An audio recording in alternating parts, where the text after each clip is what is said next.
Olá a todos, eu sou Ulisses, eu vou apresentar a introdução do artigo. Este artigo tem como finalidade discutir e analisar o princípio do devido processo legal e o princípio da ação, abordando suas origens históricas, principais características e exemplos práticos de sua aplicação em diferentes contextos. O princípio do devido processo legal é fundamental para proteger os direitos e liberdades individuais, garantindo um processo justo e imparcial. Já o princípio da ação é essencial para garantir a proteção dos direitos da pessoa e a aplicação equitativa da lei em uma sociedade democrática. Por fim, o texto discute os desafios atuais para a garantia do devido processo legal e do princípio da ação, diante da complexidade dos processos judiciais. Olá, meu nome é Ana Bindala e eu irei falar a primeira parte do princípio do devido processo legal. O devido processo legal tem suas origens históricas na Inglaterra medieval, onde surgiu como meio de controlar o poder absoluto do rei. A Magna Carta de 1215 foi um documento fundamental para o desenvolvimento do Estado de Direito.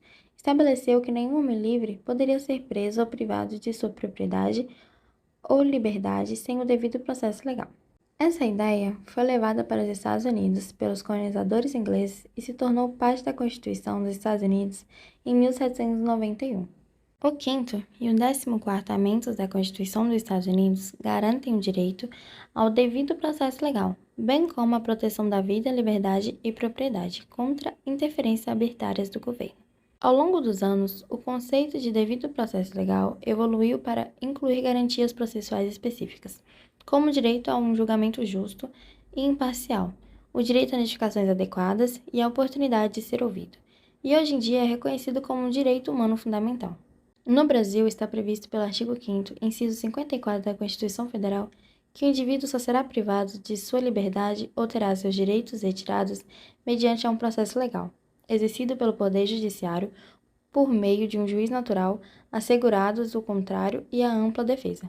Este princípio, em outras palavras, garante que todas as pessoas tenham direito a um julgamento em que possam exercer sua defesa e apresentar argumentos e provas a seu favor.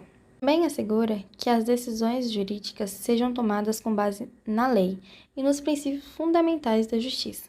Oi, meu nome é Luciane e eu vou falar do devido processo legal, recapitulando o que foi dito pela Ayana.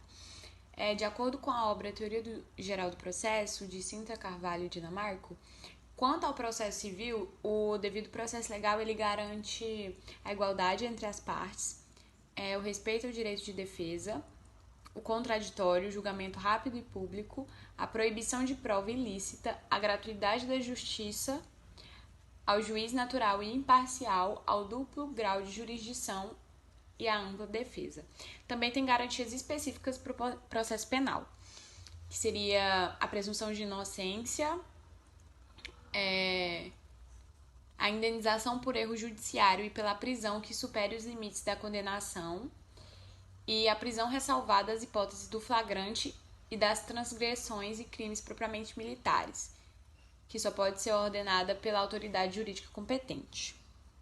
Isso quer dizer, em suma, que o réu possui direito a um julgamento justo e imparcial e o devido processo legal facilita e utiliza as suas particularidades para que isso seja garantido e cumprido de acordo com a lei.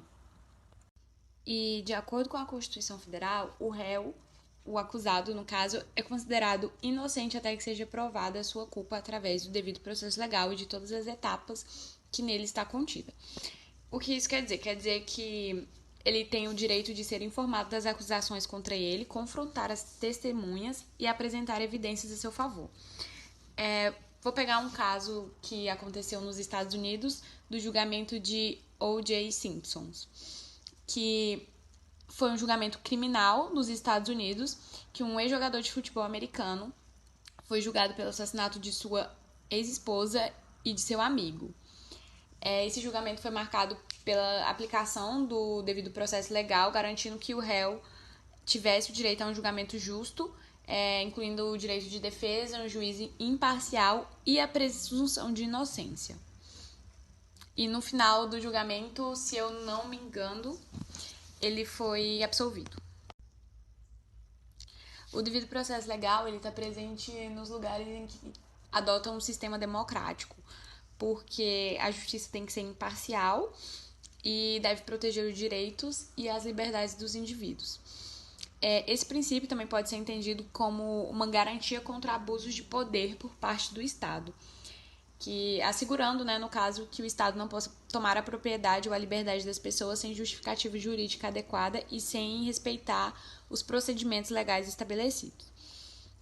E como outro exemplo, temos que uma pessoa, ela não pode ser presa por cometer um crime que era pressentido apenas em legislações antigas, como o caso do adultério, que antes de 2005, ser infiel em seu casamento era um crime previsto pelo Código Penal.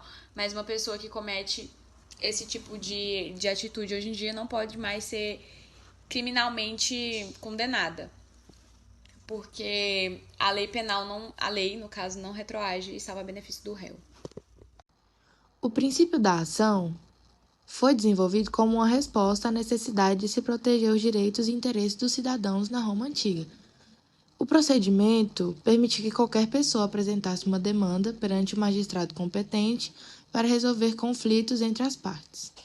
O processo era conduzido pelas próprias partes, muitas das vezes sem precisar da presença de um advogado.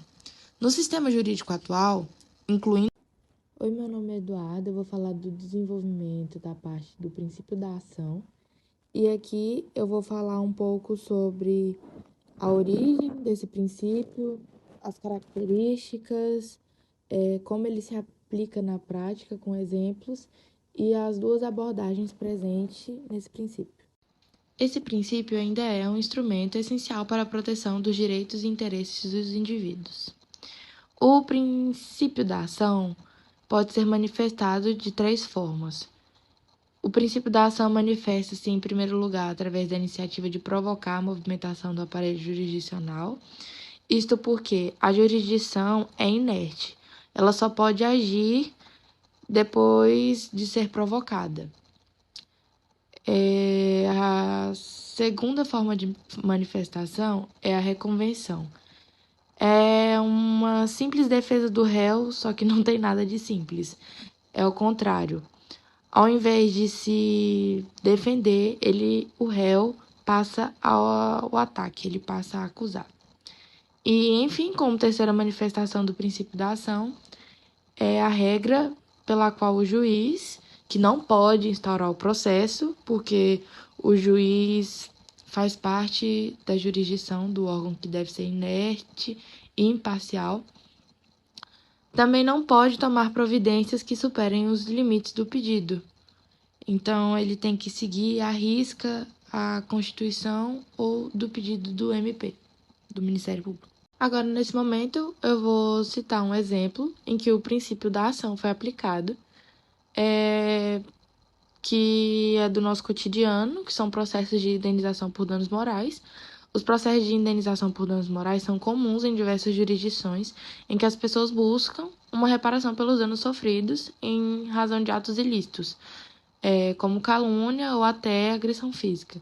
Nesses casos, a ação é um instrumento adequado para se obter a tutela jurisdicional, possibilitando que a parte lesada, possa buscar uma reparação pelos danos sofridos ali perante a justiça, e aí dessa forma ela vai poder provocar a jurisdição.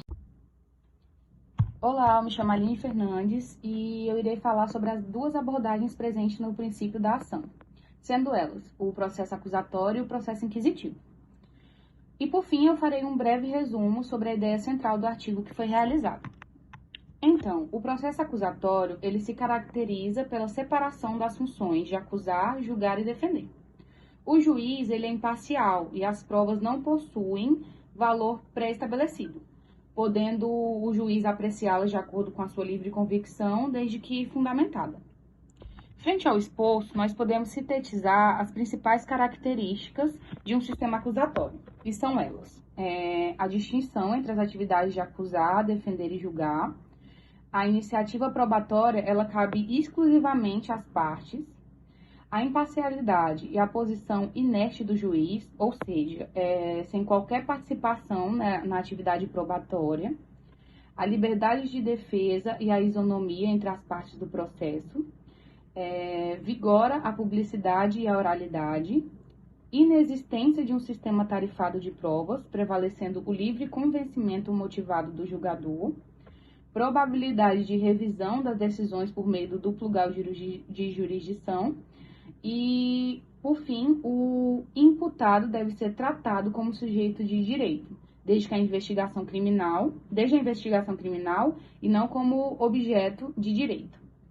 Então, a gente conclui, portanto, que o sistema acusatório é o mais condizente com o processo democrático, ou seja, é aquele escolhido pela nossa Constituição de 1988. No que diz respeito ao processo inquisitivo, esse processo, o juiz ele atua como parte, ele investiga, dirige toda a produção de provas, acusa e também julga, assumindo, então, a atividade de inquisidor, atuando desde o início também como acusador, onde abandona totalmente a sua posição de árbitro. Assim, confunde as atividades do juiz e acusador, e o acusado ele acaba perdendo a sua condição de sujeito processual e ele se converte em um mero objeto da investigação. Podemos, então, dizer que o sistema inquisitório, regido pelo princípio inquisitivo, tem como principal característica a extrema concentração de poder nas mãos do órgão julgador. Aqui, o acusado ele é um mero objeto de investigação e tido como o detentor da verdade de um crime, da qual deverá dar contas ao inquisidor. Na prática, um dos maiores exemplos que nós temos é a criação da instituição do Tribunal de Inquisição, que objetivava reprimir a heresia ou qualquer outro tipo de conduta que fosse de encontro com os mandamentos da Igreja Católica. Por fim, em resumo total do nosso trabalho, o presente trabalho ele teve como propósito analisar o princípio do devido processo legal e o princípio da ação, ressaltando a sua importância para o sistema jurídico como garantia do acesso das pessoas à justiça. E para a solidificação do nosso estudo, as etapas iniciais foram: nós abordamos as origens históricas e a evolução de seu conceito ao longo dos anos.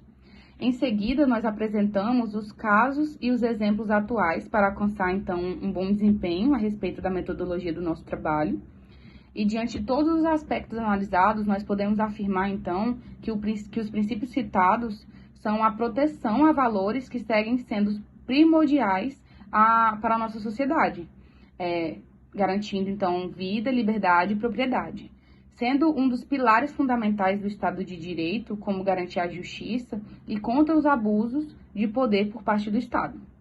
Além disso, o cumprimento dos princípios garantirá uma boa gestão pública, respondendo aos anseios do povo, de forma a alcançar um Estado mais igualitário e justo, capaz não só de satisfazer as necessidades, mas também de proporcionar meios de crescimento e qualidade de vida aos mesmos.